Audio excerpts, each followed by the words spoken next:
السلام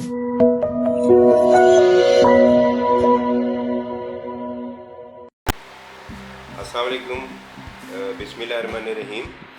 میرا نام ڈاکٹر جاوید اقبال ہے، میں پلمونالوجسٹ ہوں، میں یہاں بہاولپور میں سرو کر رہا ہوں۔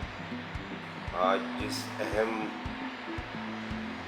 اجزاء پہ مجھے بات کرنے کو کہا گیا ہے وہ ہماری زندگی کے لیے اتنا اہم ہے کہ آپ لوگوں نے شاید دیکھا ہوگا کہ آپ کے خاندان میں کبھی پیدائش ہوئی ہے کسی بچے کی، تو جب تک وہ سانس نہ لے اس کو تھپڑ بھی مارے جاتے ہیں اور اس کی پٹائی بھی کی جاتی ہے۔ تو یہ اتنی اہم چیز ہے اور وہ ہے آکسیجن۔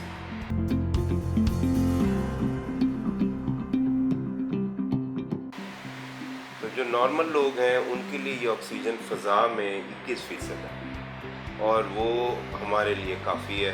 ہمارے پھیپھڑے کا جیسا سٹرکچر ہے وہ اس 21% آکسیجن کو لے کے ہمارے پورے جسم میں اس کو یکساں طور پہ تقسیم کر دیتا ہے اور ہماری ضرورت پوری ہو جاتی ہے۔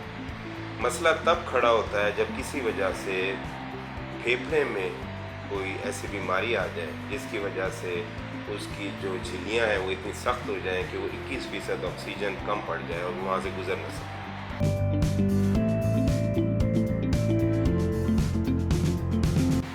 تو پچھلے 2 سال میں ہم جن آزمائش سے گزرے ہیں، جس تنہائی سے گزرے ہیں، کرونا یہی کچھ کر رہا تھا۔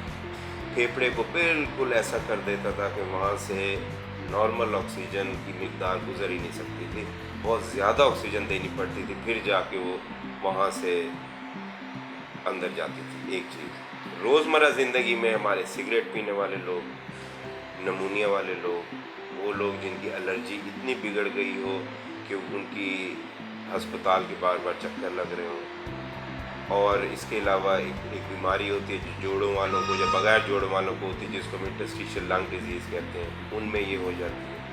تو ان کے لیے یہ فضا کی جو 21% آکسیجن ہے یہ وہ جھلی پار نہیں کر سکتی۔ تو اس میں پھر ان میں آکسیجن کی کمی کی علامات، جس میں نیلا پڑ جانا، جس میں ذہنی صلاحیت کی کمی، پھول پھول باتیں کرنا، اور اس کے علاوہ سانس پھولنا، اس کے علاوہ ایسے کمزوری محسوس کرنا، یہ معمولی جو علامتیں ہیں، لیکن زیادہ علامتیں وہ ہیں جو میں نے آپ کو شروع میں بتائی ہیں۔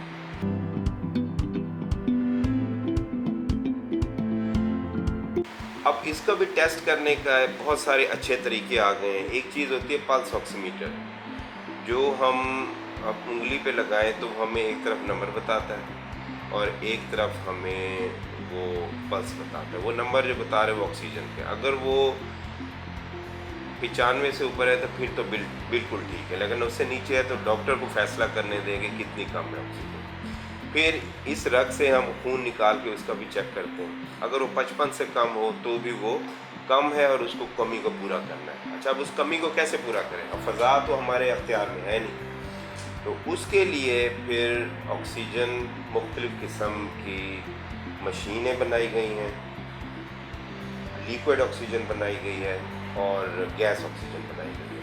جو ہمارے گیس آکسیجن تو ہماری جگہ جگہ یہاں ڈسٹریبیوٹرز ہیں جو دے دیتے ہیں۔ ایک مشین ہے جسے ہم آکسیجن کنسنٹریٹر کہتے ہیں، وہ آپ بجلی سوئچ لگا دیں، وہ فضا سے آکسیجن کھینچ کے مریض کو دیتی ہے۔ تو سب سے آسان طریقے اس کے آنے کے بعد مریضوں کا گھر پہ علاج کرنا بہت آسان ہو گیا۔ اور اس کے علاوہ بھی نئی چیز ہے جو لیکوڈ آکسیجن ہے۔ لیکوڈ آکسیجن جگہ بھی کم گھیرتی ہے اور زیادہ مقدار میں آکسیجن بھی دیتی ہے، تو اس کا یہ فائدہ ہے۔ اب جب کسی مریض کو اگر آکسیجن کی ضرورت ہے، جیسے میں نے آپ کو بیماریاں بتائیں یا خراٹے والے مریض ہیں، تو بعض اوقات مشین صرف یہی نہیں ہوتی جو میں نے بتائی ہے، بعض اوقات سی پیپ یا ایک بائی پیپ مشین ہوتی ہے جو منہ پہ ماسک لگا کے رات کو لگانی پڑتی ہے، وہ بھی دینی پڑ جاتی ہے۔ تو وہ آپ کا ڈاکٹر فیصلہ کرے گا کہ کیا دیں گے۔ وہ دینے کے بعد آپ کے مریض کی جو روزمرہ کی زندگی ہے اس میں ایک مثبت تبدیلی آئے گی اور وہ اس کو انجوائے کرے گا اپنی لائف کو۔ لیکن ایک چیز ذہن میں رہے کہ یہ بھی ایک دوائی ہے، تو ایسا نہیں ہے کہ جو آپ نے ادھر ادھر سے علامات سنی خود آکسیجن لگا دی، بڑھا دی، کم کر دی، ایسا بالکل نہیں کرنا، کیونکہ اس کی زیادتی سے بھی پھیپھڑے پہ بہت موذی اثرات ہیں۔ تو جتنا ڈاکٹر آپ کو بتائے یا یہ علامات آپ کے ارد گرد میں سے کسی کو ہوں تو اسے چیک اپ کرائیں، اور اس کے لیے آکسیجن ہے نہیں ہے کتنی دینی ہے وہ فیصلہ اس پہ چھوڑ دیں۔ اگر آپ کے ارد گرد کوئی ایسا مریض ہے اس کو معائنے کے لیے بھیجیں، وہ بالکل ٹھیک ہو جائے گا۔ اللہ حافظ۔